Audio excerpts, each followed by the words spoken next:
오늘은 추수감사주일이어서 우리가 늘 보던 이사야서를 잠시 오늘 접어두고 데살로니가 전서 말씀을 잠시 들어보고자 합니다.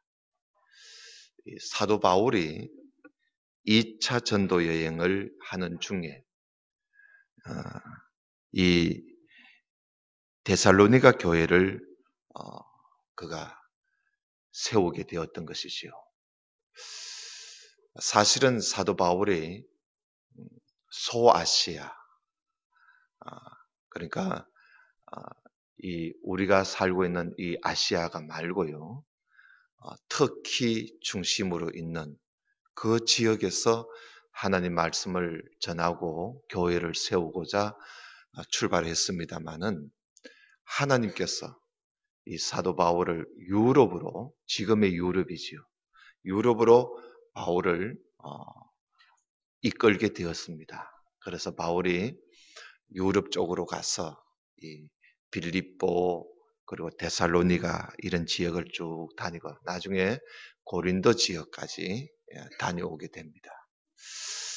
그런데 바울이 빌립보 지역에 가서 상당히 고생을 합니다. 상당히 어려움을 겪게 되지요. 특별히 이 귀신 들리고 또 점을 치는, 그러니까 점 치는 여자가 있었습니다.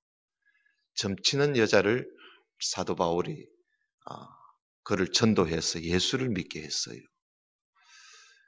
귀신을 떠나가게 하고 예수를 믿게 하니까 그 여자를 통해서 장사를 해먹던 우상 장사들이 수입이 떨어지니까 사도 바울을 이제 고소를 합니다.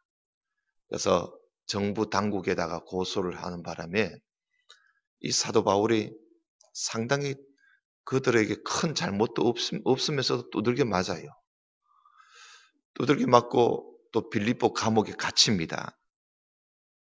그런데도 바울은 거기서도 찬송하고 기도하고 하나님 앞에 감사함으로써 그 바울이 갇힌 옥이 흔들렸어요. 꼭 지진이 난 것처럼 흔들리고 문이 열리고 죄수들이 막 도망을 가고 그러지요. 그런데 바울은 도망가지 않아요. 하나님이 인도하신 바대로 거기서 여전히 기도하고 찬송하고, 그런데 거기에 감옥을 지키는 간수장이 자기가 지금 이 옥문을 든든히 지켜야 되는데 이 밤새 이 옥문이 열리고 죄수들이 도망가고 하니까 이 간수장이 내가 날이 밝으면 나는 이제 끝장이다 생각했던지 스스로 목을 끊으려고 했어요. 생명을 끊으려고 했어요. 그런데 사도 바울이 그에게 전도를 합니다. 주 예수를 믿으라. 그래하면 너와 내 집이 구원을 얻는다. 그래서 그 사람이 전도를 받아서 예수를 믿어서 그 집안이 다 예수를 믿고 그런 역사가 일어났습니다. 결국은 과정들은 참 생각해 볼 때 과정들은 이 그렇게 좋지 않은 과정이었지만 결과는 한 생명, 한 가정을 구원하는 그런 역사가 일어나게 되었던 것이요. 이런 일들을 겪으면서 사도 바울은 데살로니가 가서 또 복음을 전하고 그리고 또 쭉 내려와서 고린도 지역까지 왔는데 들리는 소리가 이 데살로니가 교회의 성도들이 사도 바울로 통해서 복음을 듣고 상당히 지금 예수님이 다시 오실 그 주님을 바라보면서 모두 다 상당히 지금 은혜를 받아가지고 좀 들떠 있다는 거예요. 그 들떠 있는데 너무 들떠 있어서 그들의 생활을 또 제쳐두고 그저 주님만 다시 오실 주님만 바라보고 그렇게 생활한다는 것을 사도 바울이 듣게 됩니다. 그래서 이 사도 바울이 이 편지를 써서 그들에게 다시 보내주면서 주님이 다시 오시더라도 주님이 곧 오신다 할지라도 우리가 이 세상에서 사는 삶은 바르게 살아야 된다. 올바르게 살아야 된다. 아무리 주님이 다시 오실 줄 알고 흥분이 된다 할지라도, 아무리 기쁘고 할지라도, 그러나 우리가 이 세상에서 할 일을 해가면서, 또 부지런히 일을 하면서, 그리고 또 결혼, 가정생활, 가정도 잘 돌보면서, 또 공부도 해가면서 우리가 열심히 사는 것, 이것이 하나님의 뜻이다 하는 그런 내용을 적어서 디모데를 통해서 이 편지를 보내게 됩니다. 오늘 우리가 말씀을 보면서 사도 바울이 특히 이 결론을 맺는 데살로니가 전서의 이 마지막 부분인데요. 그 이야기, 오늘 우리 본문이 하나님께서 우리에게 우리를 향하신 하나님의 뜻이 과연 무엇인가? 우리가 이 세상에 살아가면서 하나님이 이 세상에 사는 우리에게 우리를 향하신 하나님의 진정한 뜻은 무엇인가 하는 것입니다. 흔히 우리가 항상 기뻐하라, 쉬지 말고 기도하라, 범사에 감사하라. 이것이 그리스도 예수 안에서 너희를 향하신 하나님의 뜻이다. 이런 이제 성경 구절을 우리가 많이 보았지요. 액자에도 이런 적어서 집에 걸어 붙여 놓기도 하고 그렇게 합니다만은, 오늘 말씀을 보면 하나님의 뜻은 이 세 가지만 있는 게 아닙니다. 하나님이 우리에게 향하신 하나님의 뜻은 이 세 가지만 있는 것이 아니라 많이 있어요. 오늘 보면, 자, 먼저 12절에 보면은, 형제들아 우리가 너희에게 구하노니 너희 가운데서 수고하고 주 안에서 너희를 다스리고 구원하는 자들. 그러니까 항상 너희들 가운데서 하나님 말씀을 가지고 수고하고 다스리고 구원하는 자들, 이런 자들을 너희가 알아주어라. 알아주어라. 무슨 말씀입니까?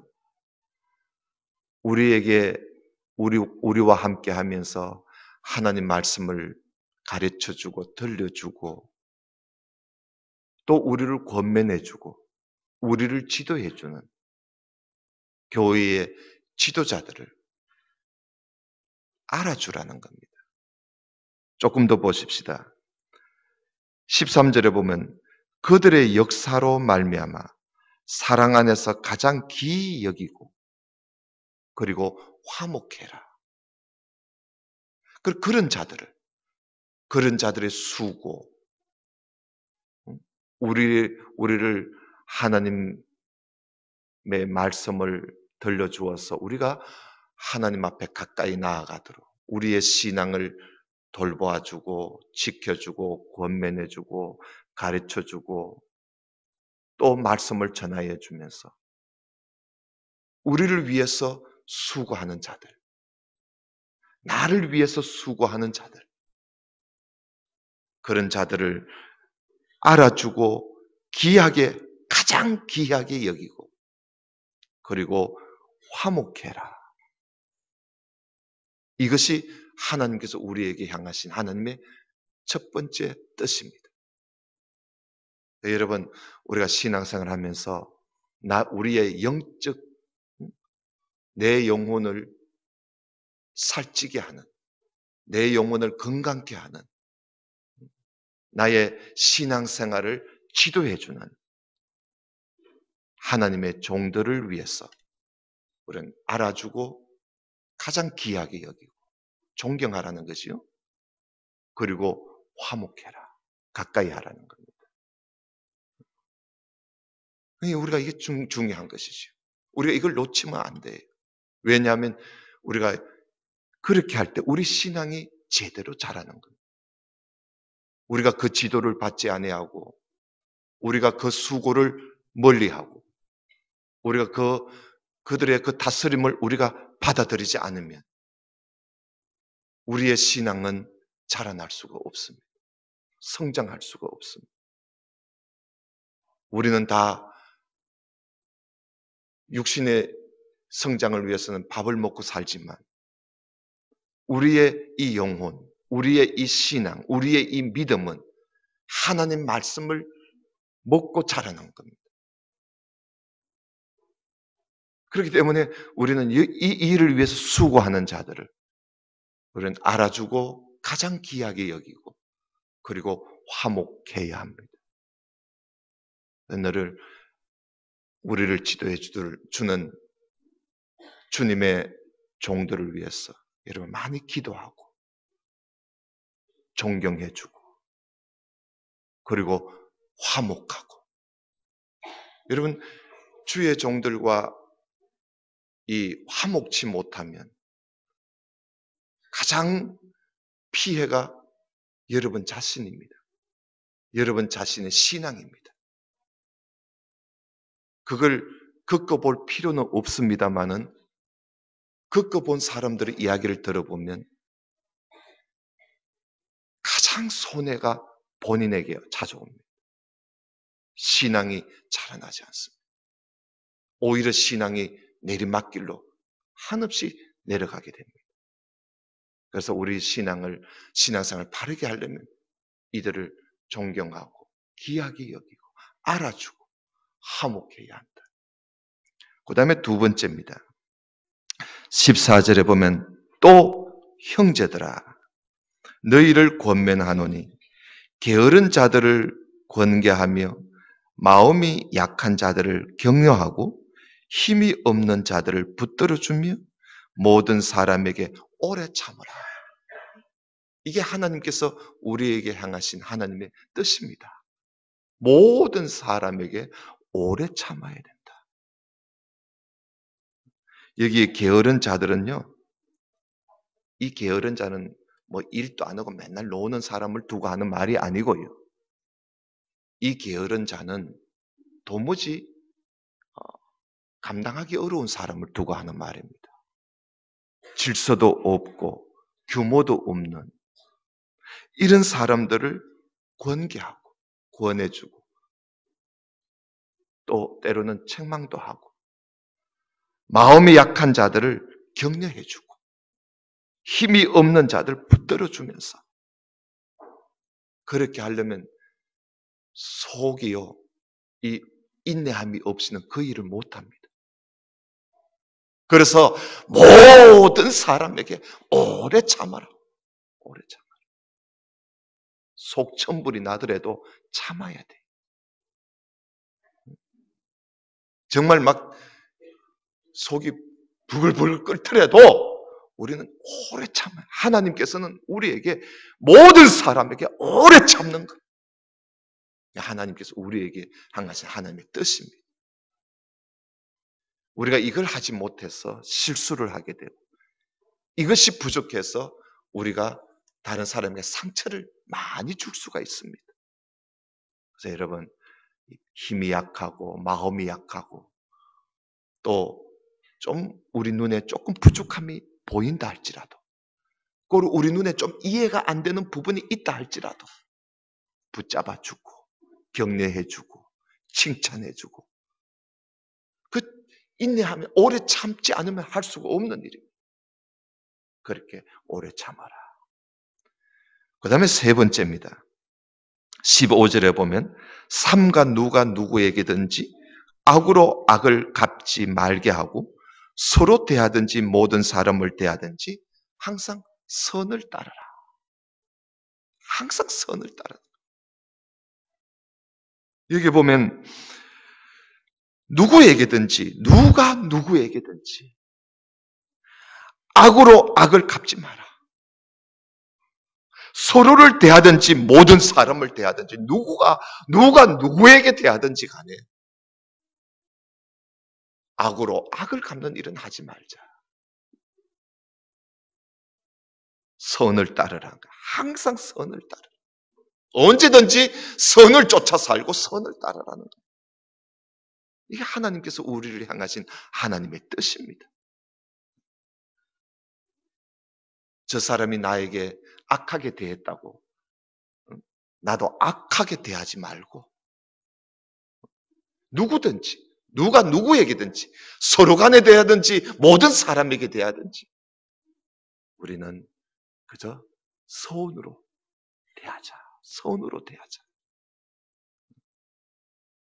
저 사람이 날 미워한다고 내가 미워하고 저 사람이 나를 원수로 취급한다고 나도 원수로 대하고 그건 하나님이 우리를 향하신 하나님의 뜻이 아닙니다.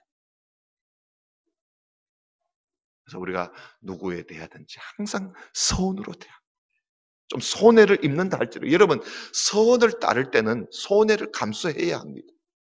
손해를 감수해야지 선으로 대할 수 있지. 손해 입지 않으려고 하면 이거 안 돼. 항상 선을 따르라. 그 다음 네 번째, 항상 기뻐하라. 항상 언제든지 기뻐하라는 거예요.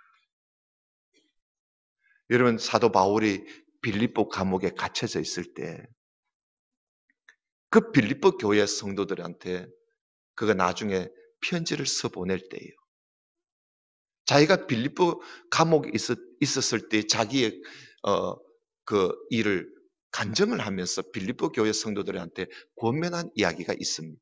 그 빌립보서를 읽어보면 바울은 늘 기뻐하라 그랬어요.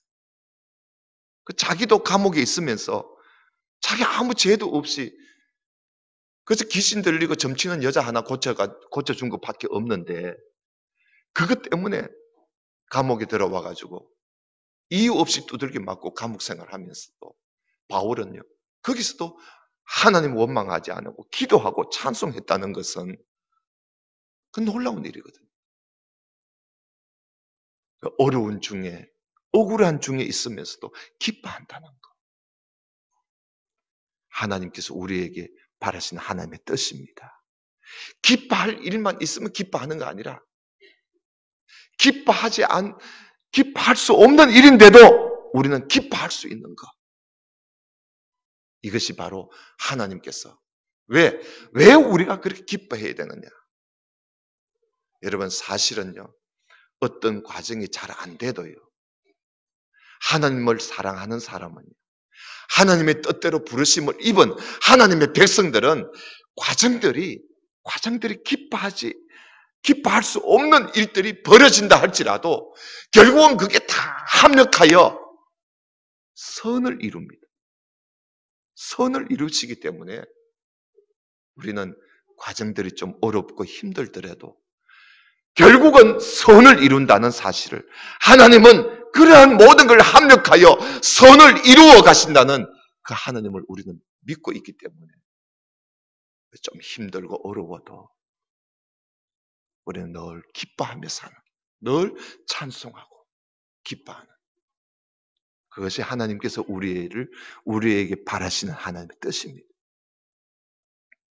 그 다음에 다섯 번째는 쉬지 말고 기도하라는 겁니다. 쉬지 말고 기도하라는 말은 언제나 기도하면서 살아라는 거죠. 매사에 기도하면서 살아. 여러분 우리가 한번 생각해 봅시다. 우리의 삶 가운데 우리가 얼마나 하나님 앞에 기도하며 사느냐. 우리가 교회에 와서 기도하는 이것만이 아니라 우리가 생활하면서 모든 일에 누구를 만나기 전에도 기도하고 무슨 일을 시작하기 전에 기도하고 늘 기도하는 마음 또 기도하며 그렇게 사는 것. 이것이 바로 아무것도 아닌 것 같지만 여러분 기도한다는 자체는 하나님께 모든 걸 의지하고 맡기는 생활입니다. 우리가 왜 아무것도 염려하지 말라고 예수님께서 우리에게 말씀하신 이유는 기도하라는 겁니다. 무엇을 먹을까? 무엇을 입을까? 무엇을 마실까? 염려하지 마라. 내가 너희들을 먹여주고 입혀주고 그리고 너희들을 살려준다. 이 사실을 우리가 믿고 있다면 우리가 기도하지 않을 수가 없습니다. 교회 와서 막 우리가 하나님 앞에 꼭 여기 와서 꿀 앉아서 기도해야 기도가 아니라 우리가 생활 속에서도 늘 기도하는 마음, 하나님을 의지하는, 이게 쉬지 말고 기도하라는 겁니다. 그 늘 하나님께서 우리에게 그렇게 살기를 원하시는 것이지. 여섯 번째, 범사에 감사하라는 것. 여러분, 범사는 뭐예요? 모든 일에 감사하라는 겁니다. 어떤 일이든지, 어떤 여건이든지 감사하라. 이것이 하나님께서 우리를 향하신 하나님의 뜻입니다. 오늘 추수감사주일인데 우리는 사실 이 추수감사주일만 감사하는 게 아니지요. 1년 365일 모든 날들 우리는 감사하며 사는, 그 범사에 감사하라, 바로 그런 삶 아니겠어요? 예수님께서 예루살렘으로 가시는 길에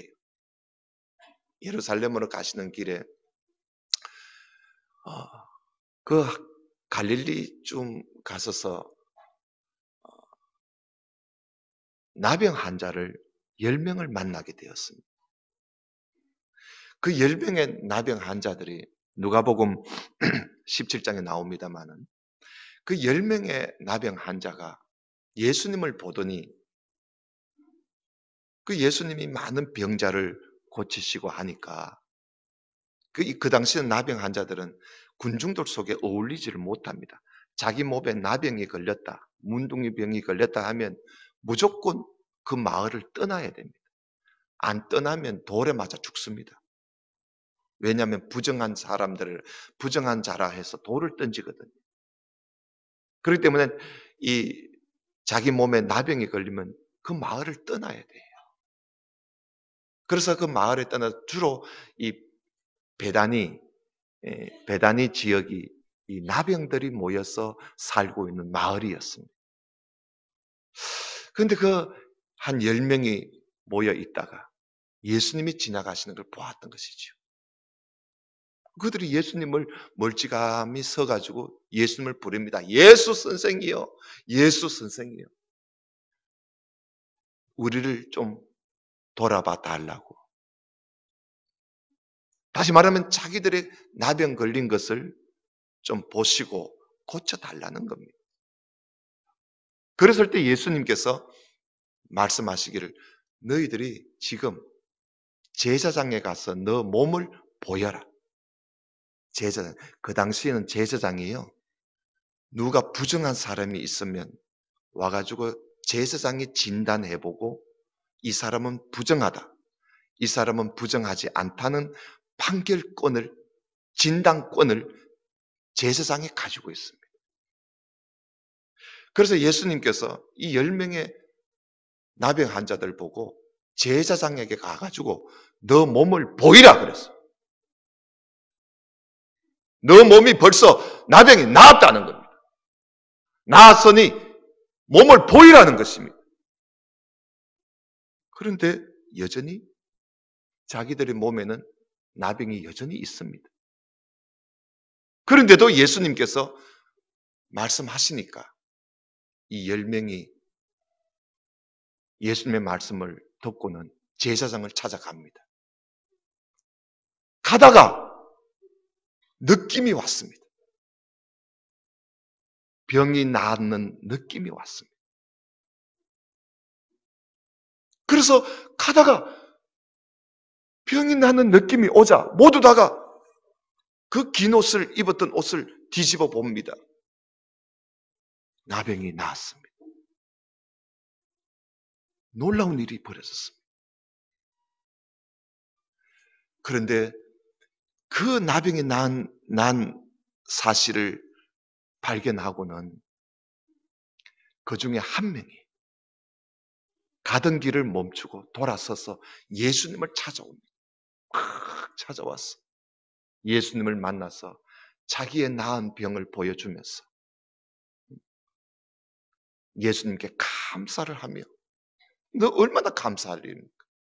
감사하면서 거기에 예수님 앞에 엎드려서 그렇게 기뻐하고 감사하는 거예요. 그래서 예수님 다 아시거든요. 10명이 다 나음을 입었는데 돌아온 사람은 한 사람이에요. 그래서 예수님이 말씀하시기를 아홉은 어디 갔나 물어요. 아홉은 어디 갔나? 근데 그 10명 중에요. 그 예수님께 와서 감사한 사람이 유대인이 아니고 이 사람이 이방인이었어요. 사마리아 사람이에요. 그것도 사마리아 사람이 돌아와서 예수님께 감사하는 거예요. 정작 감사해야 할 사람들은 오지도 않아. 오지도 않아. 설마 했던 사람이 와서 예수님께 와서 감사하는 거예요. 그래서 예수님께서 좀 섭섭하셨던지 아홉은 어디 갔나 그걸 찾아요. 예수님. 왜 너 혼자 왔니? 아홉은 어디 갔나는 거예요. 사랑하는 성도 여러분, 우리가 하나님 앞에 하나님의 은혜를 입고 살면서도 이렇게 하나님 앞에 감사할 줄 모르고 똑같이 받아놓고 똑같이 누리고 똑같이 살면서도 하나님께 와서 이렇게 감사하는 사람이 있는 반면 그렇지 않는 사람들이 얼마나 많습니까? 범사에 감사하라. 여러분, 우리가 무슨 일이든지 하나님께로부터 우리가 은혜를 받았을 때는 감사하는 겁니다. 우리가 주일날마다 하나님 앞에 감사하고 또 이렇게 즐길 때 감사하고 사실 여러분 우리가 신명기 16장에 보면은요. 이 이스라엘 백성들이 이 추수감사 우리는 여기 추수감사절이라 하지만 사실은 수장절이라 그래요. 수장절. 이 왜 수장절이라 그러냐 하면요. 이들이 농사를 다 짓고 그걸 저장을 해둬요. 창고에다가 저장을 다 해놓고 왜냐하면 겨울을 지내야 되니까. 그 저장을 다 해놓고 지키는 날이 오늘이에요. 그래서 그들은 수장절이라 그래요. 우리는 추수감사절로 이렇게 지키고 있습니다만 사실 우리가 농사를 다 지어놓고 저장할 건 저장해놓고 하나님 앞에 이제 감사하는 거죠. 근데 신명기 16장에 보면 이런 말씀이 있어요. 너 하나님 여호와께서 너 모든 소출과 너 손으로 행한 모든 일에 복을 주실 것이다. 이렇게 하나님 앞에 수장절, 감사절을 지킬 때 너 손에 하는 모든 일 여기에 하나님이 복을 주실 것이니 즐거워해라. 그랬어요. 우리가 이렇게 추수감사절을 하나님 앞에 지키면서 하나님 앞에 감사할 때 또 우리가 앞으로 우리 손으로 하는 모든 일에 하나님이 복을 주시는 겁니다. 감사하는 자에게 하나님이 복을 주시는 거예요. 그래서 하나님께서 이스라엘 백성들에게 1년에 꼭 지켜야 할 절기가 세 절기가 있습니다. 1년에 꼭 지켜야 할 절기. 그게 6월절이고 그리고 77절 맥추절이고 그리고 수장절 추수감사절이에요. 이거는 1년에 이들은 이 다른 절기는 뭐 하지만 하나님이 반드시 지켜야 할 절기가 이 세 절기. 근데 이 세 절기가 모두 다 추수하고 연관이 있습니다. 추수하고. 곡식을 베기 시작하면서 6월절을 지킵니다. 그리고 곡식을 베어서 50일이 지나서 오순절을 지킵니다. 77절을 지키는 거죠. 그리고 추수를 다 끝내놓고 저장해놓고 하나님 앞에 이 수장절, 추수감사절을 지키는 겁니다.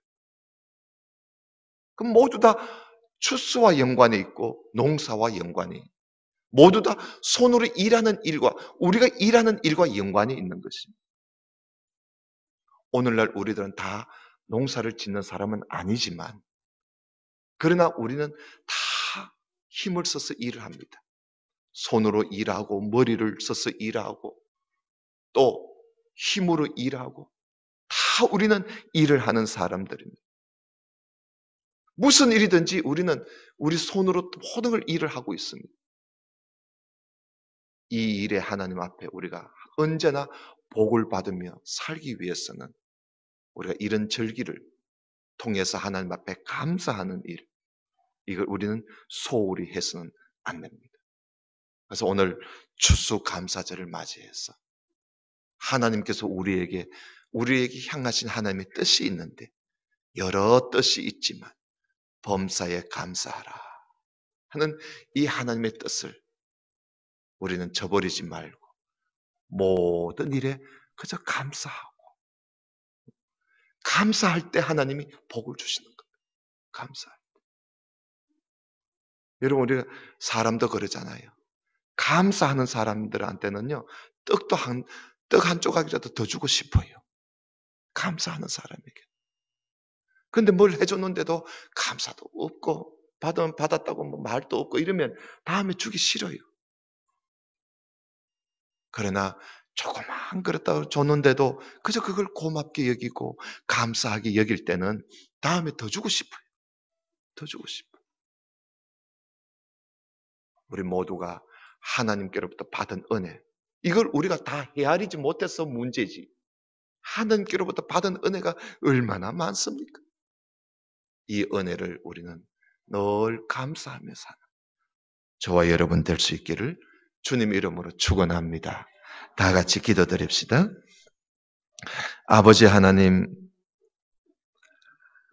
이 시대에 하나님께서 우리에게 향하신 하나님의 뜻을 우리가 생각하는 중에 범사에 감사하라는 하나님 말씀을 우리가 오늘 추수감사절을 맞이해서 다시 한번 되돌아보게 하심을 감사합니다. 무슨 일이든지 하나님 앞에 감사하는 자가 되게 하옵소서. 우리 아버지 하나님께서는 우리의 모든 일들을 합력하여 선을 이루어 가시기에 하나님의 그 은혜를 생각하면서 지금 우리가 처해 있는 상황이나 또 처해 있는 처지가 우리가 생각할 때는 감사할 조건이 아무것도 없는 것 같아도 그러나 하나님 이것 또한 합력하여 선을 이루어 가실 줄을 믿고 하나님 앞에 감사하며 아버지 앞에 나아갈 줄 아는 우리 모두가 되게 하여 주옵소서.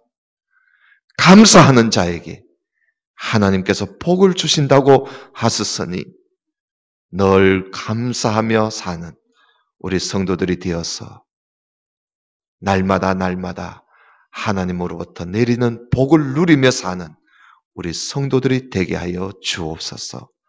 감사하오며 예수님 이름으로 기도드리옵나이다. 아멘. 아멘.